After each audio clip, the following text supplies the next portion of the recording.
Hello everyone, welcome to my Batman Arkham City, hard plus difficulty, no damage walkthrough. This is going to be Penguin's museum area, and we're starting off with some Catwoman stuff right now. And we did start off with Catwoman in the very first part of this walkthrough, but I didn't really get the chance to explain because I was still introducing this walkthrough. But the Catwoman gameplay, it's actually part of a DLC that you had to buy in the original version of Batman Arkham City. But on the remastered version of Batman Arkham City, you get this DLC by default. So you get the chance to play as Catwoman in the open world, and alongside this, she has 4 story-specific missions that you can do. And the thing I find very strange is you have the ability to replay them. There's literally an option in the main menu that allows you to replay these Catwoman episodes.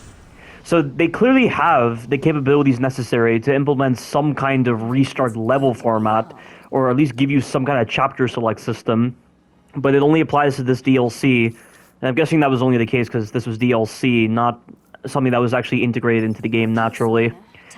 But just to give my thoughts on the Catwoman stuff for Batman Arkham City, I don't like the Catwoman stuff in Batman Arkham City. I don't like playing as Catwoman. I hate her parkour. I hate her episodes.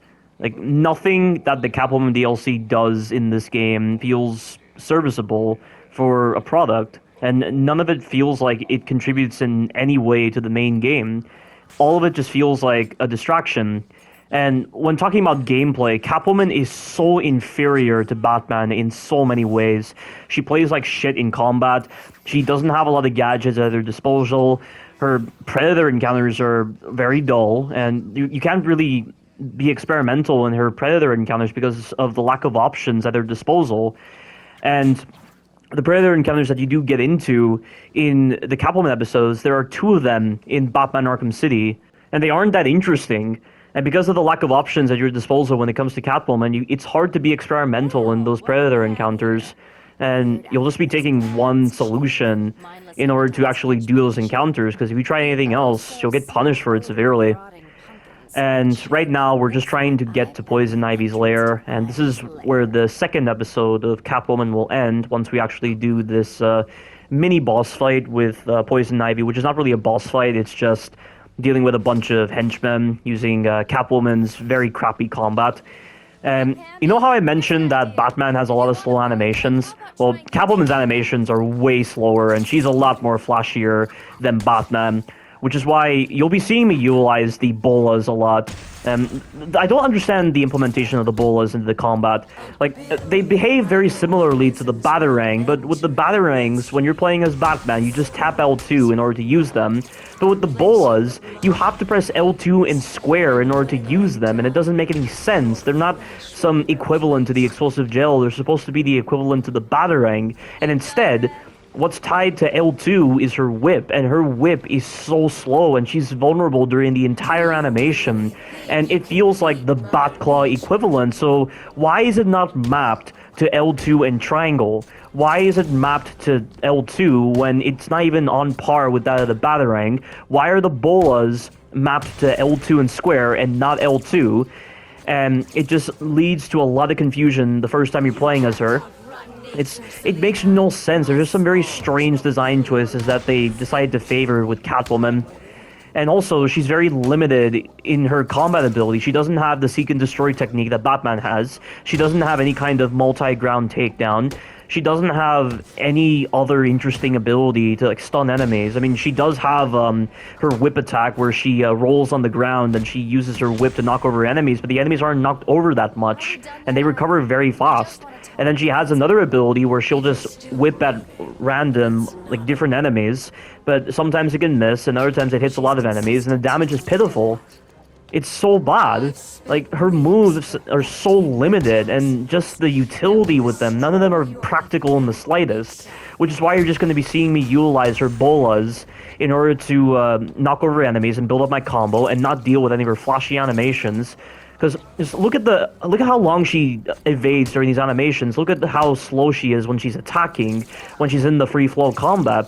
She does a lot of, like, cartwheels and pirouettes, and all these kind of rolling animations when she's trying to get close to an enemy. And during those animations, you can take damage because of how slow you are, and you get no iframes when you're doing them. And I have to bypass that by using the bolas. It's so boring and so simplistic, and you're forced to do it. I mean, Batman Arkham Video has demonstrated otherwise, but I'm guessing he probably used tools with Catwoman, or, maybe he has developed some amount of understanding of how Catwoman's combat works. But there's no point in wasting your time with that at all. The Catwoman combat is trash, the Catwoman Predator encounters are trash, and the Catwoman traversal is trash. And Catwoman's traversal, there's this whole timing system where you gotta press R1 at the correct moment when the inner ring lines up with the outer ring. And the detection can be very sporadic at best. And the thing is that the detection on the rings, like when the inner ring actually starts to move towards the outer ring, it's all dependent upon the kind of animation Catwoman does when she first latches onto a building. There are a couple of animations that Catwoman does, some of them are fast, some of them are slow, that affect the ability for the ring to actually line up with the outer ring. And if she does a slow animation when she's first getting onto a building, the timing is off severely, and it just leads to so much confusion. And then you have to do a sequence of R1 presses, and the timing can be off on those as well. Like, even when you think you have the rhythm down, the game still doesn't class the detection properly, so you end up messing up. You're getting either, like, too late or too early or good, this and that, and all they give you is just a slight speed boost up the wall, and it's just a slow and cumbersome process. Like, it's a badly implemented system. I don't know what they were thinking when they were implementing Catwoman's traversal into this game. And then alongside this, her story segments don't serve any purpose at all. They're very, disconnected from the main story. They don't serve in any sort of way to flesh out the main story. All they do is just provide some kind of distraction from the main story that doesn't have any sort of tie-in to the main story. It doesn't clarify certain things properly. It's just pointless. It's just something that I could totally understand why it was DLC, but then when you make it a part of the main experience in the remastered version, it's just a very disconnecting experience, and it feels forced upon you, and it's not very good. And guess what, guys? Arkham Knight has a Catwoman DLC as well. And in that DLC, you're infiltrating this toy shop in order to take down Riddler, right?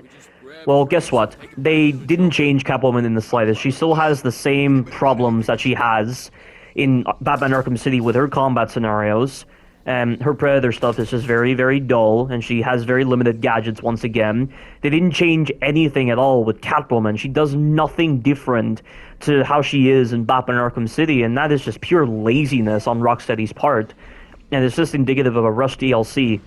And guess what, guys? Here's another thing. The Catwoman's Revenge DLC from Batman Arkham Knight is the worst piece of Arkham content by far in the entire series. It is fundamentally broken. It is poorly play-tested. It was clearly rushed out the door, and at that point, Rocksteady stopped caring.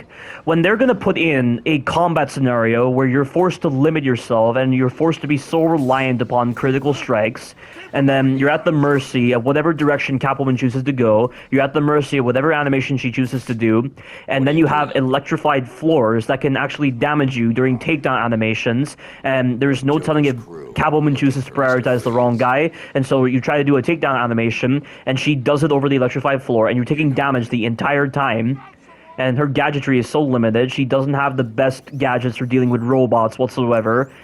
Like, why on earth would they force you to gimp yourself in combat to do this very shitty combat scenario? Why is there no kind of ability for Catwoman to cling to the ceiling to avoid the electrified floor? And the thing is that there is a limit to how many panels are able to be electrified, because in the end, you're down to 4 electrified panels, but you don't have any space to do anything in the combat in that scenario. 4 squares is not enough to actually do the long-range melee attacks, and if you even think about doing the long-range melee attacks, you'll put yourself onto the electrified floor, and you'll take damage the entire time, and then the Riddler bots will just go onto the electrified floor. They'll affect your ability to prioritize the right guy, and it's just a mess. It is definitely like one of the worst pieces of content I have ever played for a game ever. Heck, it might as well be like the dumbest experience ever in any game I've ever played by far. And this coming from Batman Arkham Knight, a game that I already find to be my least favorite Arkham game. No surprises there whatsoever. And honestly, I would say that Catwoman's Revenge from Batman Arkham Knight is worse than the last 20% of Batman Arkham Asylum. And if you see my walkthrough, you'll understand how critical I was of the last 20% of Batman Arkham Asylum, where it really felt like the developers stopped caring about the game. There was no sort of care, no sort of grace put into any of the sections in the last 20% of Batman Arkham Asylum. The combat situations were broken. They just fell apart so much. You were getting betrayed by the mechanics. They were combining free flow with anti-free flow gameplay. But Catwoman's Revenge, it's not even about like a mix matching of free flow and anti-free flow gameplay. Or actually it is, but it's more so they're putting free flow combat into an anti-free flow area without any sort of flexibility or any kind of ability to take advantage of Catwoman's climbing capabilities to bypass the electrified floor. And it is definitely an abject failure in game design. Like, at least there is some comprehension with the last 20% of Batman Arkham Asylum, and the Ultra Batclaw could be helpful in certain situations. But with Catwoman's Revenge, there is nothing you could do to make that sequence any better. It's horrible. It's the worst piece of content I've ever played for any game ever. There are definitely some games out there that have pretty shitty content, but with the games I've played, that's the worst piece of content I've played out of all the games I've played. But I've just done that Predator encounter, which I kind of just discovered on accident. I mean, I didn't even mean for it to go that way, but that mine was definitely very helpful in taking out the armored guy and attracting the other enemies. I don't even know if that's guaranteed, though, to have all those enemies come for the guy who just got taken out by the mine, because the enemy behavior can be a little sporadic in this game and in the other Arkham games. I mean, it's more so sporadic in Batman Arkham Knight. Like, you see enemies running for loud noises constantly in Batman Arkham Asylum and in Arkham City, and I think even Arkham Origins. But in Arkham Knight, the behavior of the enemies doesn't really make any sense. There are just a lot of moments in Batman Arkham Knight where enemies are very slow to actually investigate a body, and they don't exactly exert a lot of effort when trying to run towards a loud noise or anything. And they're pretty slow and rather methodical about it, which is rather odd. And also, something you should probably note, you know the inverted takedown system, where you are on a gargoyle and you press triangle to grab a guy and just hang him off a rope?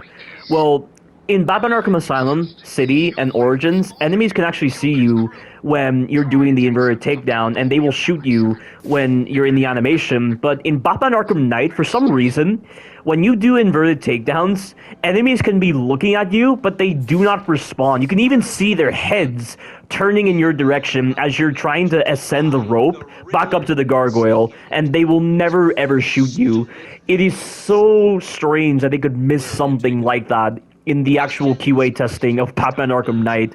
But at the same time, it doesn't matter in the slightest, because inverted takedowns are very hard to do in the Arkham games, and they're pretty slow, and they don't exactly contribute to that much progress when you could be doing other strategies to speed up the Predator encounters. So that's a very interesting system that they decide to opt for in Batman Arkham Knight, and a lot of the changes that they've made to Batman Arkham Knight are kind of confusing. And, you know, I mentioned before that Arkham Knight being the last game and implementing all these changes that really should have been in the previous games, I just find that to be rather annoying. And one of my other gripes with Batman Arkham Knight, when it's trying to be the final game in the series, when a lot of the changes that they introduced are changes that they should have had in the older games, because they seem like very small changes. And, you know, like a lot of the major changes that they had with the combat systems and Predator systems in mind, it sucks that they had to conclude it right there. Like, it was such a massive change from Batman Arkham City to Batman Arkham Knight, and then they're going to make it the final game. That was something that really, really annoyed me with Batman Arkham Knight. And then with a lot of the other problems that Batman Arkham Knight had, it sucks that they had to make it the final game of the Arkham series. And there's a lot I need to talk about with regards to that particular tangent, but I'll save it for the later encounters, and that right there was a mistake. So, did you see the combo indicator? How it had that red aura around it alongside the gold text? That means I've entered slow motion. This is called a free flow focus. So, right now, the world is moving in slow motion. And I have another ability which allows my gadgets to be augmented when I use a quickfire gadget in the middle of free flow focus. So when you use quick batarangs in the middle of free flow focus, you'll throw 3 batarangs at once rather than having to throw them one at a time. And then the explosive gel will gain a much larger radius, like a wider radius, I should be saying. And it will hit a lot more enemies, even if the indicator indicating how many enemies it will hit is completely dishonest. The remote electric charge will be able to electrocute multiple enemies. The freeze blast, I think it will freeze multiple enemies. And yeah, there's a lot of interesting things that can happen when you use quickfire gadgets in the middle of free flow focus. But explosive gel is definitely my favorite out of the gadgets because of the number of enemies it can knock over. And then when you build up your combo back to gold and you use the multi-ground takedown, you can instantly incapacitate so many enemies, and it's so advantageous, and it really helps speed up the encounters. And then when you're using it against special enemies, like for instance the Titan Henchman, it's so powerful. It instantly puts them into a stun state that allows you to initiate a beatdown on them, and then you can ride them. They knock you off, and then you just reinitiate the explosive gel again, and just repeat the process. It's so much fun with the Titan Henchmen on this game. So much better in their implementation compared to how they were implemented in Batman Arkham Asylum. I almost wish there were more Titan Henchmen to fight in the main story, but I gotta give credit to Rocksteady for not overusing an idea. You know, they overused the Titan Henchmen so much in Batman Arkham Asylum that they were really an undeserved enemy, and they really should have been used a lot more gracefully. And then when they're used gracefully in Batman Arkham City, I kind of wish there were more.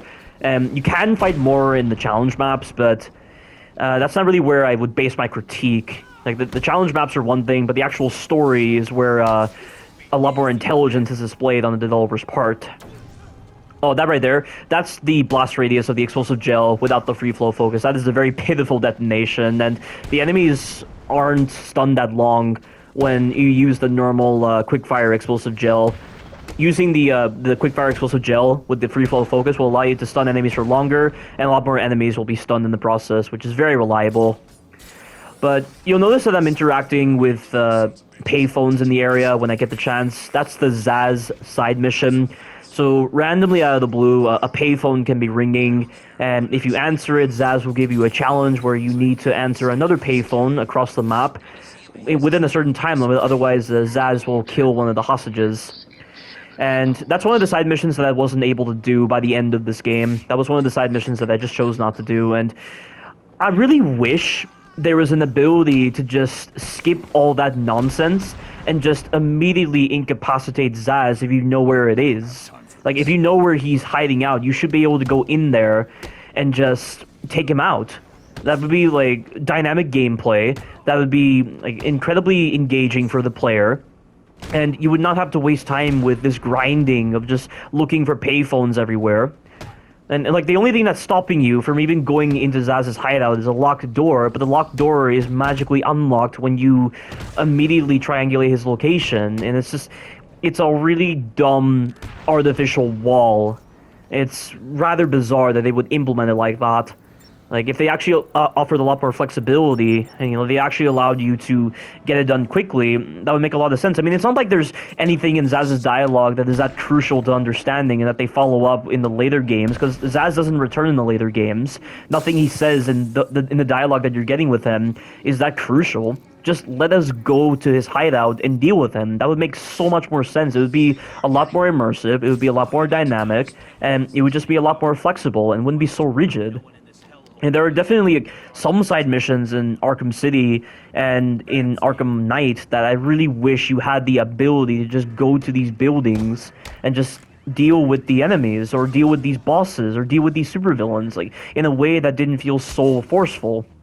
And the same is applied to Riddler, unfortunately. Like, I know where Riddler's hideout is, but you can't go inside of his hideout until you do 400 Riddler challenges. And again, it's the same artificial wall of, oh, the door is magically locked, but as soon as you get the 400 trophies, the door is unlocked and you can just go inside of his hideout. And, like, during this whole entire time, Riddler has hostages that are on this kind of, like, conveyor belt system, and they're forced to walk, because if they stop for even a second, they'll die. That's how Riddler designed the booby trap in mind when it comes to those hostages. So they're walking around for hours, and Batman is wasting time trying to find these trophies when if you stumble upon this building, or if you know exactly where his hideout is, you should be able to go in there and save the hostages. It doesn't make any sense for hostages to walk around for hours upon hours. Like, they should have already been dead, but somehow they're alive. Like, it's a ludonarrative dissonance moment that I really don't like with the way this Riddler side mission is implemented. But speaking of missions, we're doing this jammer mission right now where we need to disable these 3 jammers. And I actually discovered something. So I tried to go to one of the Riddler hostages after disabling this jammer, but Batman denied me. And he denied me by saying I should disable the jammers first. So this is one of these specific circumstances where the main quest takes precedence over everything else. And it's odd because there are a couple of main objectives in the Arkham games that you can completely ignore for the time being and just go off and do other side missions. Like, for instance, in Batman Arkham Knight, there are so many points in the main story where you can just completely ignore the main story and just go off on some other side mission. But one of the things that I find very hilarious is when you escape Stag airships for the first time to go and rescue fake Oracle, you don't have to go and rescue her immediately. You can just go off and do other side missions.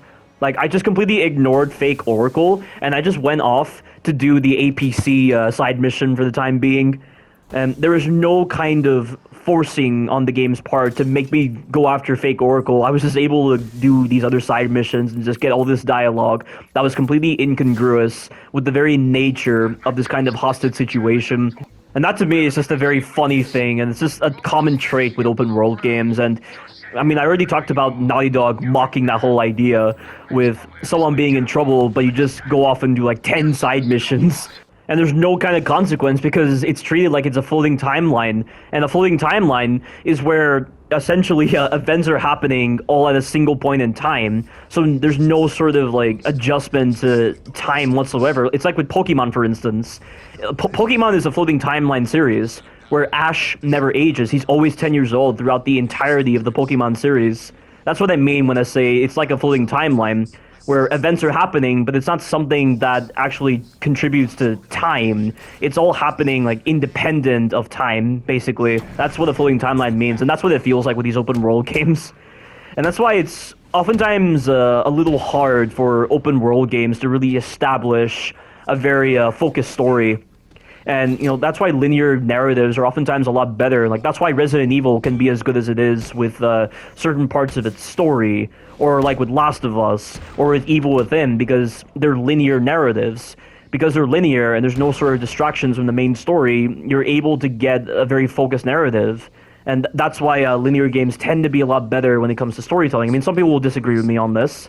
Like, there's a lot of people that say The Witcher 3 has a really great story, but when it's muddled with side missions and other activities in the works, it's very easy to forget where you are in the story. And that's an unfortunate consequence of a lot of open world games. Very rarely will an open world game do a great job at telling a good story without ever compromising it with side missions. And sadly, Batman Arkham Knight doesn't fall into that category. It has a pretty subpar main story, complemented by side missions that feel very disconnected to the main experience, and they don't exactly contribute to much. And then some of the dialogue choices with certain villains, like why are they talking about the specific things now? It's rather bizarre, to say the least, and it's definitely one of the contributing factors to Arkham Knight being my least favorite Arkham game. As for Arkham City, I mean, this was the very first Arkham game to utilize the open world format, so I can't really say much there, because, of course, like, when it's the first time doing something, it's very hard to get off the ground running.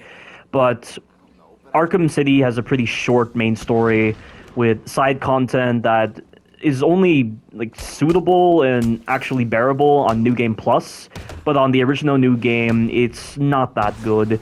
And you know, I really wish the side missions, a lot of them feel kind of disconnected from the main story, and you know, like the way they're built up towards Arkham Knight, like with the identity theft mission. You know, the amount of people that were so disappointed by the way Hush was portrayed in Batman Arkham Knight. Like, the way they set up Hush in the side mission for Batman Arkham City felt like it was leading towards something grand, something that would contribute to the main story, but he spent all that time in surgery. He got his face replaced. He even had to get portions of Clayface implemented onto his face to remove those grafts off his face to make it a genuine face. And it was all that just to walk past a receptionist in Batman Arkham Knight, and all he was doing was trying to get money at that point. And I guess in some ways that's what he thought would be Bruce Wayne's downfall, because he has a very simple-minded view of who Bruce Wayne is, because he's judging Bruce Wayne based on his money. And maybe he thought if Bruce Wayne had no money, he'd be nothing. But he clearly doesn't understand Bruce Wayne at all, and he doesn't feel like someone who was really trying to plot out this very elaborate revenge scheme. Yeah, I can totally understand the disappointment there, even though the Batman Lucius tag team on Hush was pretty decent, I'll give it that. But yeah, that's just a great example of a side mission in Arkham City that was not implemented very well in the context of Batman Arkham Knight kind of messing it up. And then like the Riddler challenges are pretty dull, and you know they get kind of old. And it's a good thing you don't have to deal with them on New Game Plus once you actually solve them all on New Game. And like Azrael, I mean Azrael's decent, but not that interesting, I would say. And it's not so much of a side mission; it's more so a collectible mission scaled to have a human appearance. That's what that is. And then you have Zaz. Zaz is just a waiting game, and nothing that really contributes to the main story. I mean, Deadshot was interesting, though. Like, the Deadshot side mission is probably the only side mission in the game that contributes to the main story, because Deadshot was hired by Hugo Strange to assassinate certain targets, and then Strange would be able to kill him using Protocol 10, or maybe he would get Deadshot extracted, or maybe Deadshot would be able to like find some kind of extraction point, or maybe by the time Deadshot was done, he would have already succumbed to Protocol 10. I mean, because we know he was working on a schedule, so maybe Deadshot's last victim would coincide with when Protocol 10 would happen, so maybe Hugo Strange was hoping that Deadshot would die during the events of Protocol 10. And during the events of Deadshot's side mission, we learn about the political prisoners. We learn about how some of them were illegally imprisoned. We learn that Strange has imprisoned a lot of innocent people inside of Arkham City. And, you know, this definitely leads into this whole conclusion that Strange is horrible. He's just as bad as the supervillains he tries to kill with Protocol 10. And that he was not doing Protocol 10 for the people of Gotham. He was doing it for himself. And he was imprisoning so many people with a lot of evidence against Strange that could really hinder his progress. So that's why he had them imprisoned, and you know that's a great example of a side mission contributing to the main story while still trying to be interesting in its own way. And you know it's not the best, but at least it's a start. As for the side missions in Batman Arkham Origins, because you can do a lot of them immediately the moment they're presented to you, they never feel like they interfere with the main story. So that's what I'll say about that. And some of them were pretty fun, like Anarchy. Anarchy is honestly my favorite side character in Batman Arkham Origins, and it's such a shame that they didn't bring Anarchy back in Batman Arkham Knight, and the only form of reference that we get to Anarchy is some random thug saying his name and just wondering where he is, because he would have enjoyed this. Like, the fact that they could lose out on such an interesting villain like Anarchy and not put him into their final game, that was such a missed opportunity, and I'm so disappointed in Rocksteady for losing out on Anarchy. And like some of the collectibles that you can get with Anarchy, like when you scan his tags and you're reading up on some of his views on certain like landmarks specific to Gotham City, and you hear his views, like you learn so much about Anarchy, like even when you do his bomb mission and you take him down at the courthouse area, and then you hear his soliloquy at the end of his side mission. Like, what a great idea for a villain. Like, I've never been so intrigued by a side mission in an Arkham game like this one. And as a side character, Anarchy is perfect. I would have loved a lot more content with him in Batman Arkham Knight, but sadly, they didn't do that. And, you know, a lot of the side missions in Batman Arkham Knight are kind of forgettable. And, you know, like, some of them are pretty bad, like the APC side missions. The APC side mission in Batman Arkham Knight, when you're forced to use the Batmobile in order to take down those APCs, not only do you have to deal with how cumbersome the Batmobile controls when in the middle of chases, but you have to deal with the perfect nature to the AI, with their ability to just do the sharpest of turns possible. And like you have no possible way of actually stopping the APCs unless you use the immobilizer, and the immobilizer is garbage because you have to waste time getting this reticle to be like very narrow so that you can then press circle in order to use it, and then it deals a slight amount of damage, and then you have the reinforcements and they're just getting in your way. The dodge that you're provided with the Batmobile is horrible. It's not as good as the one that you use when in battle mode. It's just a badly put together side mission. I really don't like it. And I've already talked about the identity theft mission in Batman Arkham Knight, how disappointing it was that it didn't get followed up properly from Batman Arkham City. The Riddler side mission is still just as tedious as the other Arkham games, only it's mandatory to the actual completion of Batman Arkham Knight. And the rest of the side missions are just average, nothing exceptional, although I will say, the side mission called The Perfect Crime, which is the one that stars Professor Pig, is probably my favorite side mission of the game, because not only do we get a better understanding of Batman's knowledge of the sciences, biology, and anatomy, but all of the victims that Laszlo Valentine has killed are accessible once you have access to all the islands. Like, not with the Batmobile, but like you can actually glide to the islands and just find those bodies, and then once you unlock Founders Island, you can just go there. And also, we're dealing with a serial killer, and what a fantastic time to introduce a serial killer in the midst of a terrorist attack on Gotham City. Like, it's just a great example of the whole situation where we're so focused on what is being like presented to us superficially as like this superficial terrorist threat, yet we're completely ignoring the victims that are being tortured by this serial killer and turned into Dolatrons, which are essentially zombies, and they're living out a fate worse than death. And you know, I always try to make sure that I do the Professor Pig side mission as soon as possible to show that I care about those victims, and also just because I like hearing Batman's dialogue when he's talking about the victims. I like the tone that's expressed when you're inspecting the bodies. I like the music that plays. And like the fight with Professor Pig is an interesting idea with the opera music and then the Dolatrons. And Professor Pig is kind of interesting as a serial killer, and he has a pretty interesting personality to him. And yeah, it's a pretty fun side mission. I do like it. It's just rather annoying and quite a narrative dissonance when Batman is like, oh, I need the Batmobile before taking on Valentine, when he can find some other creative way of actually getting Valentine back to GCPD and not be so reliant upon the Batmobile. But I guess you would miss out on the whole dialogue that Batman has with Professor Pig when he's talking about the victims with him. But I feel like in that sense, if you want to have that dialogue, it should just be an option among other options. Like, you want to escort Valentine via the Batmobile, do it. If you want to just use a GCPD helicopter or a police car, you can do that. That's fine. I mean, they could have easily done that and just avoid the ludonarrative dissonance generated by the fact that Batman is forced to bring the Batmobile onto Founders Island once he's actually unlocked it.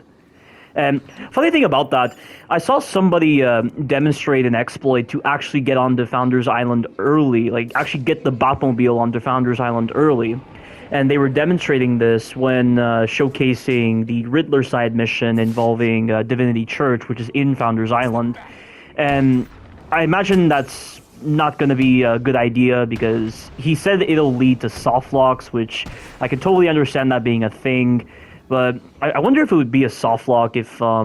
Actually, yeah, it would be a soft lock with Professor Pig, because you would never be able to get out of Founders Island and get onto Bleak Island in order to escort them to the GCPD, so you'd just be stuck right there.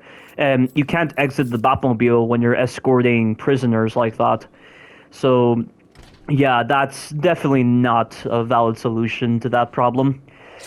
But I gotta say, I owe a lot to Ethan Winters, Blake Langerman, Miles Upshur, and Waylon Park from Resident Evil 7 and Village and Outlast for just sparking my interest in serial killers and really forcing me to rethink my whole perspective on serial killers and terrorists. And I guess that's kind of what transferred onto Professor Pig when I find the side mission to be my favorite in the game. But that's enough of that tangent, and now we have this really fun encounter. This is one of my favorite combat encounters in the game. Not only is the music awesome, but there's a diverse array of enemies here and they have a lot of weapons at their disposal, but you can destroy a lot of these weapons, and there's no one-armed lieutenants getting in the way. It's just a bunch of normal prisoners who don't exactly have the best gear, and you're able to make use of the explosive gel very creatively. Like, I'm going to be able to eliminate a lot of these enemies using the free flow focus explosive gel plus the multi-ground takedown. It's just I've got to be very careful that I don't lose my combo to stupidity. And we're being introduced to bladed enemies. And enemies with blades, they require a very specific kind of dodge input, where you have to hold triangle and pull back on the left analog stick at the same time in order to dodge their hits. And also, there is an ability that you can get in Arkham City, Arkham Origins, and Arkham Knight that allows you to initiate a blade dodge takedown. And how it works is, while you're holding back on the left analog stick, you have to basically release the triangle button in between each of the individual slashes that the enemies do in order to initiate the takedown, and it's an instant takedown on them, which is cool, but there's a massive problem with that particular dodge system. And by the way, this is the Titan Henchman. Watch me absolutely decimate this Titan Henchman. This guy does not stand a chance. Look, and watch. 3 cave stuns is enough to stun this guy, and I'm already on his back after a beatdown. But you're going to be seeing some of the new additions that they've made with the Titan Henchman on this game compared to Arkham Asylum. So you notice right here, I'm using the Titan Charge, which is where you press X, and you can kind of guide it with the left analog stick, or is it the right analog stick? I'm not too sure about that, but you can guide this guy in the correct direction so you can knock out a lot of henchmen. But I recommend using the Titan Charge as a way to get away from the henchman when he decides to actually get you off his back, so that when you use the explosive gel, you will not have any resistance when trying to use the explosive gel. And that right there was the Titan Shockwave. That is a very pathetic ability because the detection on it is horrible. Enemies within that Shockwave sometimes just don't get knocked down via the Shockwave. It makes no sense. Whereas when you use the Titan Charge, there's no ambiguity on the detection, which is really good design on that. But that's really the only move I use on this guy. And also right there, when you're forced to get off the Titan Henchman's back, you'll want to hold L2 the entire animation and just wait until Batman drops down on the ground. And the moment you see the HUD appear on the bottom left of the screen, that's when you want to press square once.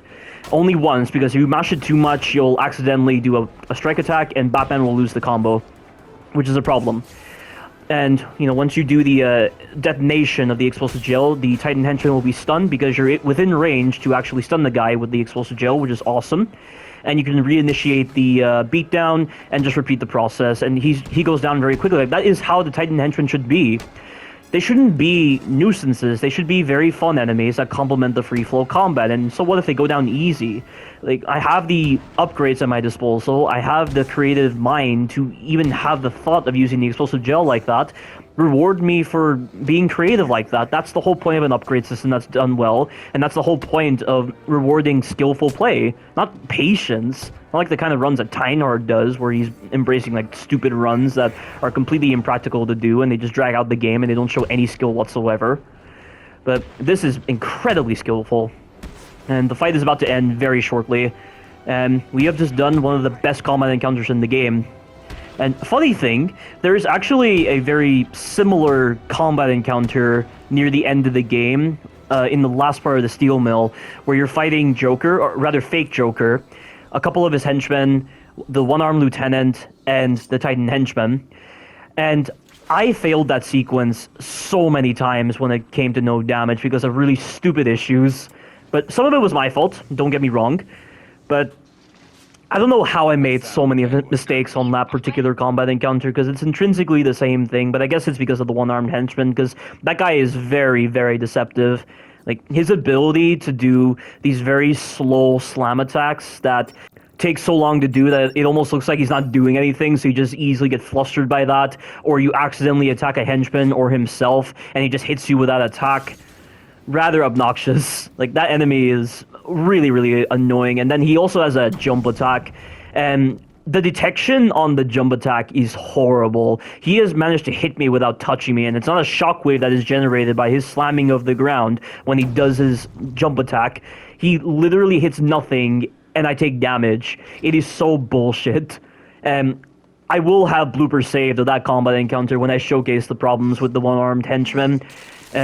Speaking of the one-armed henchman, there is actually one in the museum, and that encounter with the one-armed henchman in this museum encounter, I failed that sequence so many times, yet that combat encounter you just saw me do with the first Titan henchman of the game, I got it on my first attempt. That's how well designed that whole entire encounter is. But the one-armed henchman, he throws me off a lot when it comes to his animations, and when I'm trying to decide whether I want to cash in on that combo by doing a takedown or just building up towards free flow focus, the indecisiveness can really prove to be a detriment when you're trying to deal with the one-armed lieutenant alongside other henchmen. And that plus his really weird hit detection and his slow animations, just the times when you accidentally prioritize him when you don't mean to, it can be very problematic. And I do have bloopers saved of that.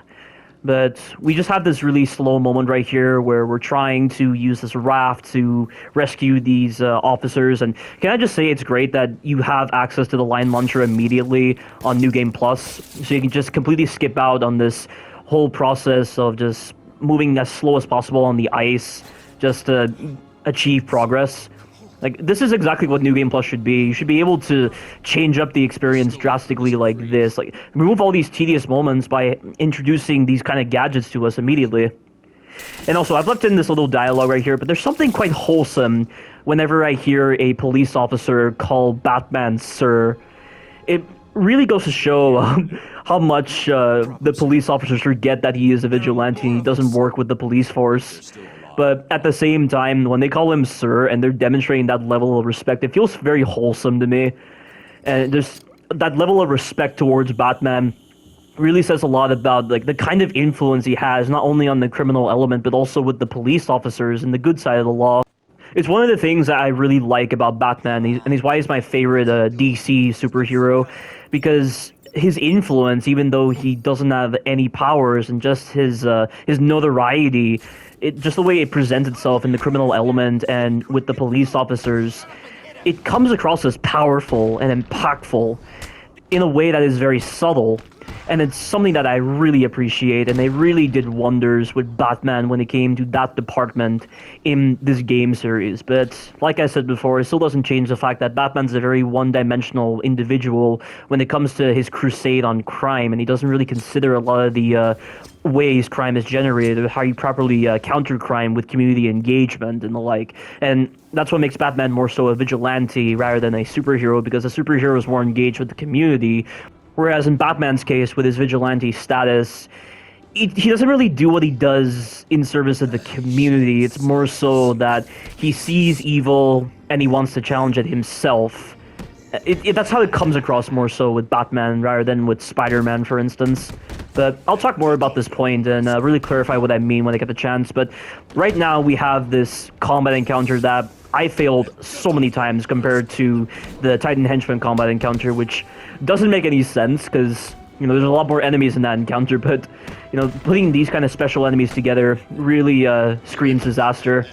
That being said, I was still enjoying coming back to this encounter, because one thing that I find very memorable about this encounter specifically is when this one-armed lieutenant grabs Batman, and Kevin Conroy, knowing how to really deliver the voice of Batman well, he delivers some of the most memorable grunt noises and damage-taking noises ever. So when Batman is making the kind of noises he's making when he's being thrown by the one-armed lieutenant, it feels like it has a positive stimuli in my case. I really like the way it sounds. Like, there's something about the way Kevin Conroy delivers those sound effects that really feels appealing, and I like it. So that was definitely something that kept me engaged in this encounter. And speaking of engagement, I did leave this one bit of dialogue in for Batman, because there's something about this line that I really like. Today is not a good day to push me, Victor. Just the rage he exerts in that line, just the very subtle rage. Kevin Conroy really did Batman justice with the way he delivered certain lines. I really don't like the way Batman's portrayed in Batman Arkham Knight, though. I feel like Batman in Batman Arkham Knight is way too emotionless and a little too robotic. I mean, yes, I understand that he's the brooding sort, but I still feel like with the way his personality was delivered in Arkham Asylum and in Arkham City, it didn't feel so robotic, but it just feels like the Batman we hear in Batman Arkham Knight is just an AI talking with Batman's voice, and that's why it really feels off-putting in that sense. And I'm not a big fan of that in Batman Arkham Knight. And yes, I understand he's reeling from the loss of Joker, and he's not really feeling himself, given that Joker's consciousness is manifesting itself. But even still, though, like, he's Batman, and there are those moments of levity when he's talking with Catwoman, or when he's talking with Lucius, or with Nightwing, but it feels like it's just placed there for the sake of being placed there, and it doesn't really fall in line with his personality in the main story. And that's what I mean when I say at times the side missions can feel very disconnected from the main story, not just with the way they don't have any relevance to the story, but in the way certain personalities are expressed. And yeah, the way Batman is portrayed in Batman Arkham Knight is very different to that line I just demonstrated with, "Today is not a good day to push me, Victor." And I'm not saying that all the dialogue is bad in Batman Arkham Knight, because I do like the line that he says to Simon Stagg when he says, "Tell me how to stop the cloud burst, or so help me. I will hold you responsible for each and every person Scarecrow has killed." The way Kevin Conroy delivered that line is so memorable. It really touched me. I really felt like I was Batman in that moment when he said that line. Like, Kevin Conroy is definitely the best Batman. That's not saying that Roger Craig Smith is a bad actor, though, because I did like Roger Craig Smith almost on the same proportions as Kevin Conroy from Batman Arkham Origins. And I just feel like certain dialogue is delivered better with Roger Craig Smith's voice rather than Kevin Conroy's voice as like the younger Batman, the more inexperienced Batman. And then there are times where Roger Craig Smith could have voiced the older Batman, and he would have sounded a lot better than Kevin Conroy. Like, he was definitely a really great voice actor to cast as the voice of Batman for Batman Arkham Origins. And plus, he's the same guy that did Chris Redfield and Ezio Auditore da Firenze. So that was definitely a proper choice of voice actor for sure. But we're just dealing with Penguin here, and I had a really funny moment happen where I disabled Penguin's gun. But because I wasn't in range to actually initiate this uppercut, Penguin canceled out of the animation and he shot me.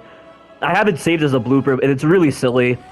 And it's not as silly as this, though. This boss right here is the worst boss in Batman Arkham City by far. Solomon Grundy is a piece of shit fight, because not only do we have to deal with Grundy's attacks, but we also have to deal with these generators, and the generators feel worse than Grundy, because the hit detection on the electricity is wider than you think, and plus, he spams the generators like crazy in the third phase, and also in the second phase. And like, the second phase isn't as bad as the third phase. I mean, the second phase is worse than the first phase for sure. But the thing is that with how much the generators just release electricity, it's so hard to actually get the opportunity to place explosive gel on the ground. And also, there's a bug with Solomon Grundy's fight, and it's actually a bug present throughout the whole entire game. But for some reason, in Batman Arkham City, and this wasn't an issue in Batman Arkham Asylum, Origins, and Arkham Knight, but when you restart Batman Arkham City and you restart from a checkpoint, the game puts you on a black screen. Like, the game world hasn't officially loaded yet, but it's basically like the video hasn't loaded in yet. Like, the world has loaded, but you still can't see anything on your screen. So the entire world is moving while you're staring at a black screen. So I got damaged by Solomon Grundy a couple of times in my original New Game run.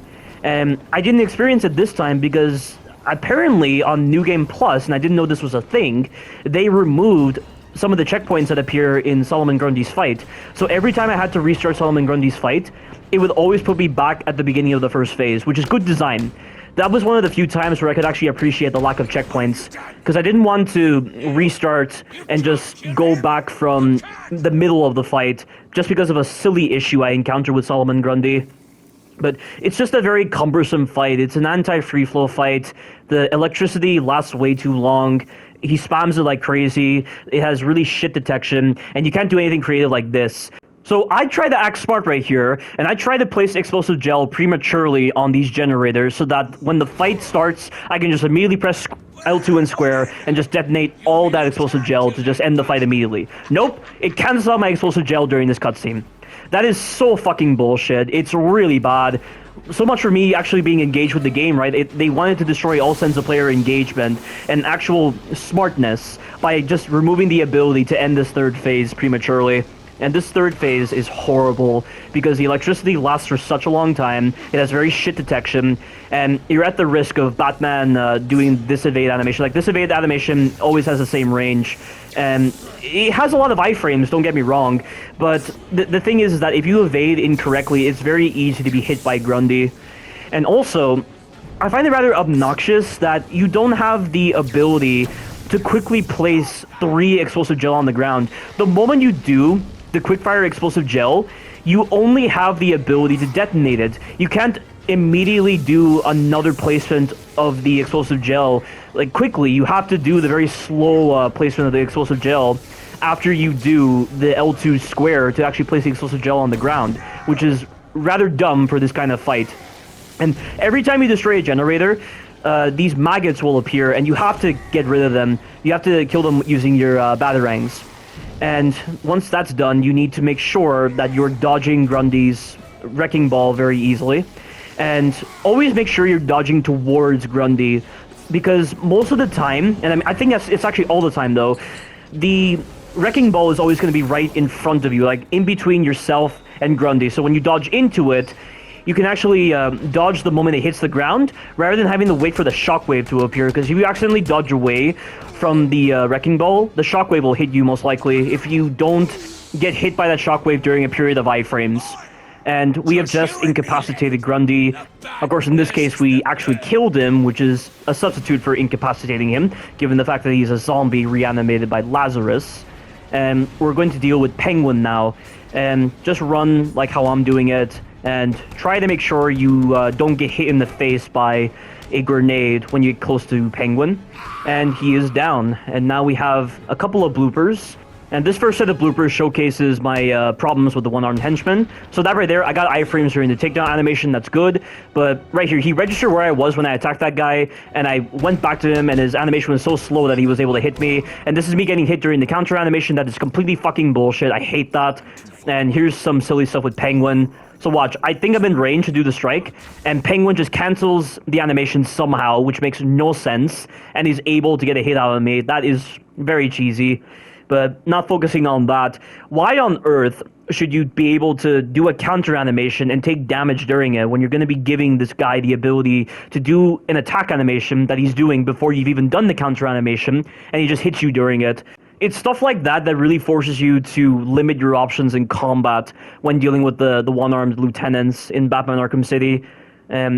I don't hate them as much as the Titan Henchmen from Batman Arkham Asylum, but they're definitely my least favorite enemy type in the game. That's what I'll say.